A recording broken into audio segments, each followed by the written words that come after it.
Hey, hey, hey, y'all. It's Jen from You So Much, and I'm here with another Wednesday wine with Jen. So glad to have you here. Anyone who joins me live, please do say hello. My internet is being kind of funky, and I tried to switch my servers, so I apologize if you're not getting the best, if it's freezing up on you. So hopefully we'll go smooth any regardless. And I see Sherry is here. Welcome, welcome, Sherry. I appreciate you being here. And let's have some wine and just chill on a Wednesday afternoon. What day is it? I'm trying to remember. Anyway, I am so excited about today's wine because I found it when I was Christmas shopping. By the way, Sherry, if you are having some wine, please do let us know what you're or whatever you're drinking. Could be a glass of water or like Evan drank last time or some coffee or whatever beverage it is that you so feel so inclined to enjoy. So anyway, I was Christmas shopping because I think I mentioned this in one of my most recent live streams when we were talking about Christmas gifts. One of the things I look for around this time of year is like small little bottles and cans of Prosecco, because I love to give Prosecco with chocolates and a candle and just kind of give like a little experience rather than, just any old gift, something that they can enjoy and pamper and treat themselves with. And so today I am excited to say that I found this really cool can of fizz, they call it. And basically what it is, I'm going to grab my glasses here real quick. Basically what it is it is a carbonated rosé with natural grapefruit flavor. What I thought was so cool about it is, I don't know if you can see the picture on the can, she's holding up these two grapefruits to her eyes, which if you happen to have gone by my website or my Facebook page or have seen, I have like a postcard instead of a business card that goes along with my juicy storytelling email course. And I'm holding up grapefruits and oranges and all kinds of citrus fruits to my face, just alike in this picture. So that is so cool that that I found this can when I was out shopping. So anyway, I was really excited about that. So I thought I had to get it and enjoy it with you all and have a little, oh my gosh, it's fizzing all over the place. Okay. Sorry for the slurping. I just didn't want to spoil all over me. So a little sparkling rosé with a little grapefruit juice. Looks like Sherry's like water. Like you're laughing at me for saying water. I know that's what Evan drank last time he was here, but it looks like you are drinking some Pinot Grigio. And I love it. I'd love to know what kind of Pinot Grigio you're drinking, Sherry, and if it's something that you really love, if it's really delicious, if there's something you recommend. I am a huge fan of, there's a lot of Oregon wineries actually that make Pinot Grigio, or maybe it's Pinot Gris. I think one of them is only made in Italy. I think it's Pinot Grigio, and then Pinot Gris is made here. It's like basically the same thing. It's just a different name from what I understand. So if you're a good wine expert out there, you could tell me. Anyway, this is really delish. This is just like it sounds, like a little carbonation to rosé and grapefruit juice. It's like goes really well together. I saw this really cool, okay, just speaking really quickly about cool rosé recipes. I know it sounds funny, but I saw this really cool rosé recipe from the gal Lauryn Evarts, who is she's kind of a YouTuber, and she's more of a blogger. She started a blog called Skinny Confidential, and then her and her husband now have a podcast too. And she loves rosé. She's always talking about how much she loves rosé, and that's her favorite drink, and she drinks it all the time. And so she made this. And the other funny thing is like the color of her, like her color of her brand is like this super light pink color. So I think she really loves how it's on brand. And she made this drink on one of her YouTube videos. I'll have to put the link in the description below. And she took some rosé and some ice and maybe even some kind of carbonated thing like this. And she mixed it all together in the blender, and it made this really pretty pink frothy drink, which she said was delicious. It sounds kind of like a frothy margarita type style thing, but it's, made of pink rosé instead. Anyway, it looked really pretty, but I was curious how it tasted. So anyway, I do follow her. She always has tons of really kind of cool, progressive ways of looking at things to do to, kind of enhance your body, enhance, your diet, and cool fashion tips and things like that too. So I really highly recommend her blog too. I'll put it in the link below. She's awesome. So let's see what else is Sherry saying. I love these wine Wednesdays because I really truly see them as more like this conversation between me and all of you who are watching. So again, if you're watching, please do comment and tell me what's going on in your life. So you said you're just drinking the Trader Joe's brand, which is Charles Shaw. Oh my gosh, that's hilarious. That's like the $2 Chuck guy. That's who he is. He got famous for his $2 Cabernet, I think it was, or Merlot something. And then Trader Joe's started carrying his stuff, but it was basically a $2 bottle of wine. I'm sure it's not $2 anymore. But that's $2 Chuck with Trader Joe's. I love it, Sherry. That's awesome.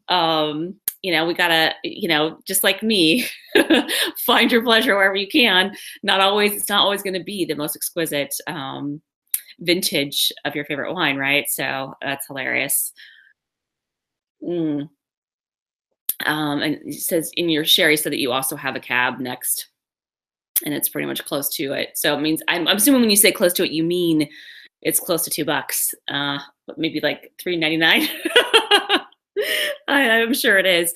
It's like the old box of wines. You find it; it's basically the same thing. Although, funny enough, we found that one of our favorite wines is now being made in a box, and it makes it so much more affordable, and it keeps it fresher. So you can just have one glass; you don't have to have the whole thing. And it's actually one of our favorite pizza spots in town, called Life of Pie, and they make wood-fired pizza that is to die for. It is so darn good, super thin, really like that yummy wood-fired style. And their house wine is the same wine that we now can buy in a box. It's so cool. I'm forgetting the name of it. Anyway, I'll put the link in the description below for that too, and see if you guys can find it. And I'll also put the link for Life of Pie for any of you Portlanders out there that are looking for good pizza spots. I know there's no lack of them here in Portland. We have so much good pizza pretty much on every block, but this one is really, really delish. And they have $5 margaritas at happy hour, which is, by margaritas, I mean margarita pizza. It's like the whole pizza is $5. And it's so good. So good. I'm like getting hungry now for some pizza.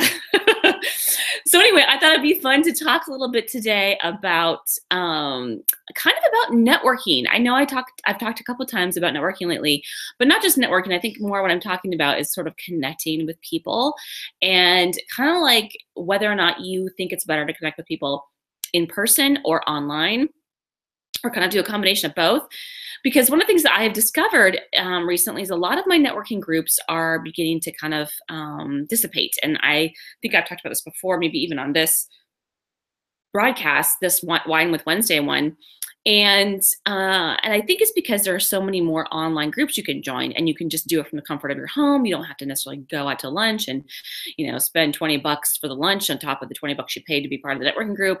And it's a real convenient, easy way to do it. However, I've also lately noticed a couple of people who have had online businesses, and they have since said, gosh, this online thing is great, but I'm not getting that one-to-one connection with people. I'm not meeting my customers face to face. I'm not able to mingle with them or make connections with potential partners, because I'm not doing enough things like in person.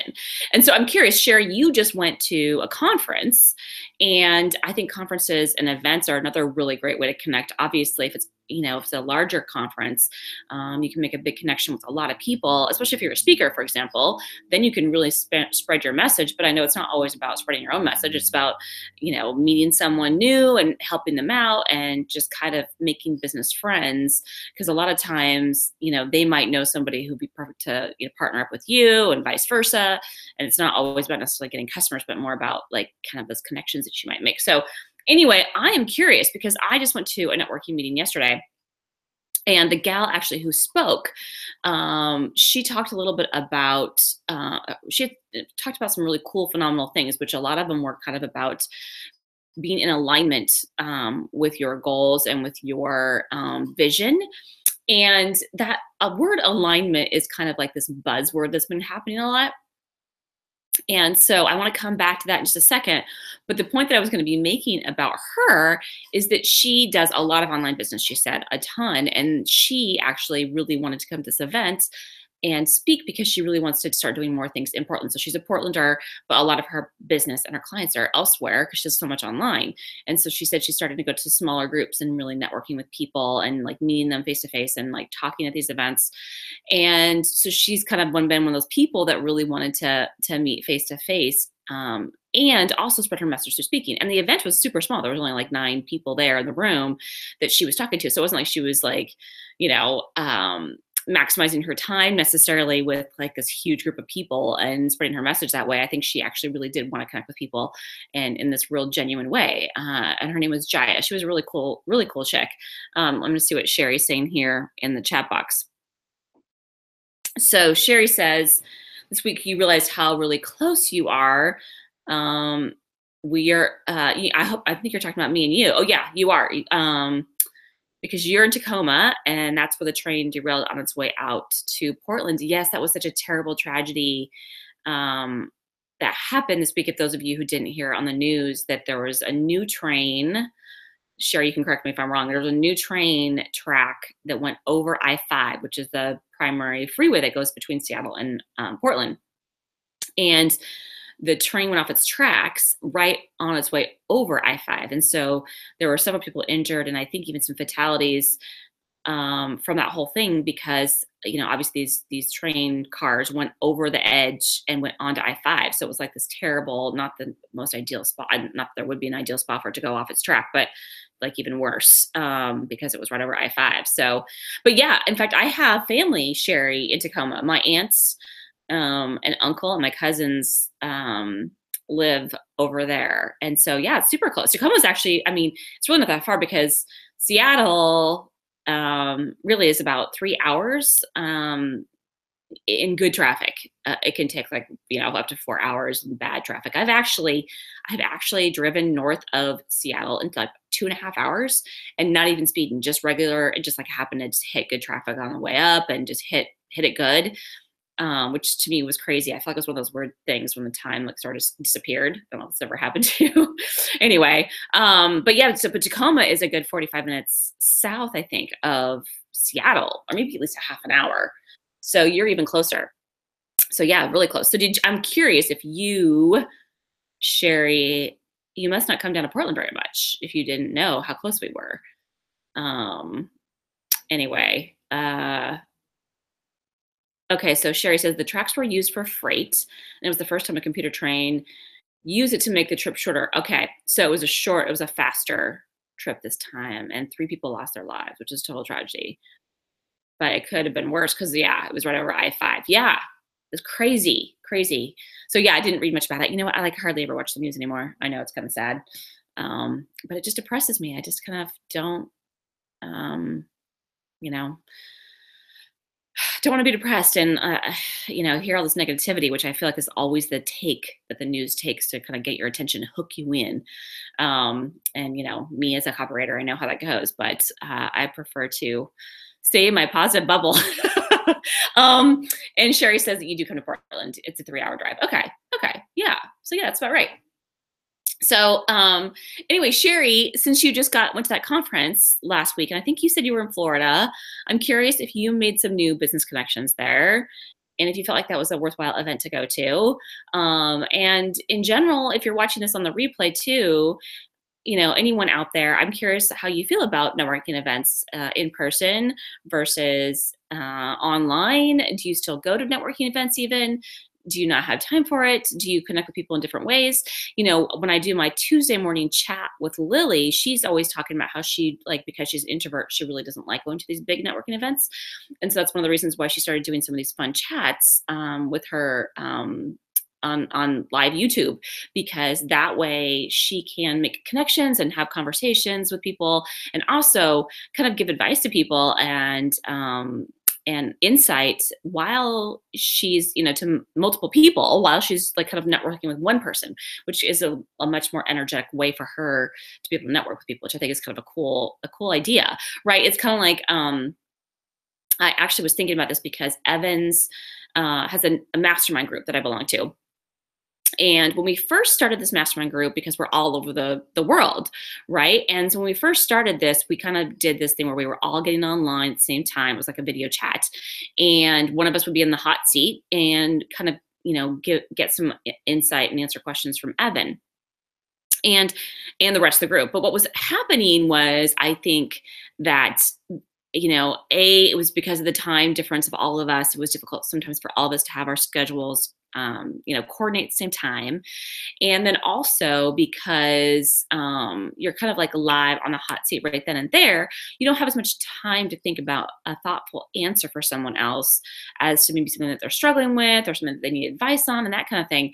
And so we switched it so that now what happens is what we do when it's our turn, so we each have a turn each month, we'll get on and we'll share an update about what's going on with us in our business. And then what we do is then we answer each other's video posts. So like you post the video on our group page, and then you ask for insight and, whatever, we all congratulate each other and give our opinion on something that they're asking for advice on. What's kind of cool about that is that we all have a chance to really give some thoughtful answers. And like maybe right away when I watch the video, I think, okay, this is kind of what I would answer right away, but maybe I don't have an exact answer. And that gives you time to kind of think about it and think about what might really help them out, or even have time to go look something up and actually put the link on their video right then and there. So it's kind of like the advantage of, having this format that's kind of by video on a group format where we're all over the world. And I think that's, kind of cool. Now, and when you contrast that with other mastermind groups, like I belong to a mastermind group here in Portland, and we actually meet in person once a month, and then on a video once a month. So it's a little bit of both. So we're on a Zoom call though. So we're on the Zoom call all at the same time. And then we also meet in person once a month or every other month, not always exactly every month. But the point is that then you kind of form these longer relationships with people because you're seeing them in person and you're kind of hearing them over time. And then you might actually see them at other events in town or whatever, because they're here in Portland. So like if they're hosting an event, you can go to one of their events, that kind of thing. So like with Evan's group, if someone in the group, who lived, in a completely different country had some kind of event, obviously I couldn't just go and support them at that event. So I think there's kind of advantages and disadvantages of obviously being in person with a mastermind group versus being online. So it's really kind of interesting because I kind of have found that it's really valuable to be a part of both because of the different advantages of both. I know, Sherry, you've posted a couple things here in the chat, so I don't want to ignore you here. Let's see. You said you love to network in person, although a lot of your customers are far away. Okay. So you believe going to the conferences makes it more personal and you know all about their families and can see, and they can see your enthusiasm. Absolutely, right? They can feel your energy and your positivity and get to know you a little bit better than they could like even on a video call or, I know I used to, when I was in radio, same kind of thing. Well, and now too, I have customers all over the place. And a lot of times, you can have a video Skype call or a phone call and it's just not the same connection as you have in person because of that enthusiasm, right? And that energy that you feel from someone else in person. Hey, Jay, I see that you're here live. I love it. You did not miss it. We are just chatting about networking groups and in person versus online. And I was just sharing with them how I'm part of a mastermind group with Evan that's all online and how we give each other feedback online. And then I'm also part of a mastermind here group in Portland and how they each have their advantages, because one's in person. So it takes a little bit more time maybe, and there's a little bit more personal connections with them because they're right here and you're seeing them and you kind of form a longer term relationship with them. But also there's some advantages to having something online where you get more thoughtful responses, I think, sometimes to some questions and some things that you need help with. So anyway, I really love being a part of both of those groups. And I'm really glad that I have that contrast of different kinds of groups because it's super helpful. And Sherry, you also said that you are excited about Christmas and snow. Are you getting snow right now? I would love to know. We are not getting snow. It was like totally gorgeous and sunny today. Well, a little bit of rainy. It was like one of those days in Portland, where it's sometimes rainy, sometimes sunny, off and on. But mostly it's been kind of warm. Like compared to last year, we were having ice and stuff in December. And this year it's way warm compared to like most Decembers I can even remember. and it's not that wet, which has been fantastic. And anyway, but we are supposed to be getting some snow on Christmas from what I hear. And it's not supposed to be like a lot, just like a little sprinkle, maybe a little mixed in with some rain, but maybe a little bit of a white Christmas without it being like, like we can't drive anywhere, which is always kind of a bummer too.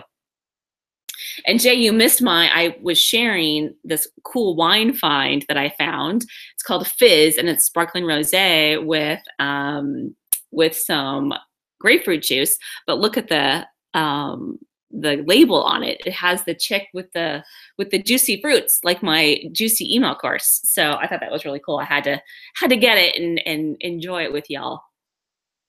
Mm-hmm. And it tastes exactly like you'd imagine, like sparkling rosé with grapefruit juice. It's so good. It's like a great little, afternoon delight. Mm-hmm. Let's see. So Sherry says, I gotta put my glasses back on. I should just keep them on for these chats because, I'm reading you guys are chatting up with me, which I love. So Sherry says, no snow, but it's cold. You work in the mountains on Thursday, so tomorrow will be about 2 feet of snow. Okay, cool. And Jay says it's really warm where you are at too in Toronto. And yes, juicy AF. I agree. That's awesome. So good.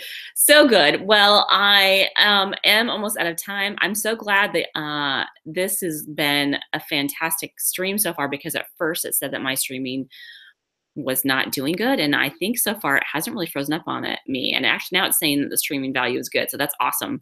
And Jay says, I can naturally improve vision along with the rest of my body, like I've been talking about, doing natural, easy solutions. I love it. I agree. I would look interesting. I think it'd be cool to see what kinds of natural solutions I could find to improve my vision. Probably some cool eye exercises and some other things. I know one thing you're supposed to do is like look around and look back at the screen and not. And then the other thing is too, like, it's funny because during the day and when it's anywhere where it's pretty well lit, or if I've had a lot of sleep, I usually can read just fine without my glasses. But at nighttime, or my eyes are tired from all day reading on the computer, then I get, it's less of a chance that I can read. Any that's awesome. You said you studied a lot about it. Okay, good. I want to hear more. Jay. And thanks you both for joining me. I so appreciate it. Next time I see you guys, it will be after the holidays, at least for the Wednesday wine. Of course, I'll be doing my chocolate for breakfast this Saturday. So for those of you who would love to join me live, I will do that this Saturday before Christmas. And then, oh my gosh, holidays are coming up. I've got some shopping to do. So, but for now, I'm going to enjoy the rest of this wine. And have a great evening, y'all. I really appreciate you being here. We'll talk to you later. Bye.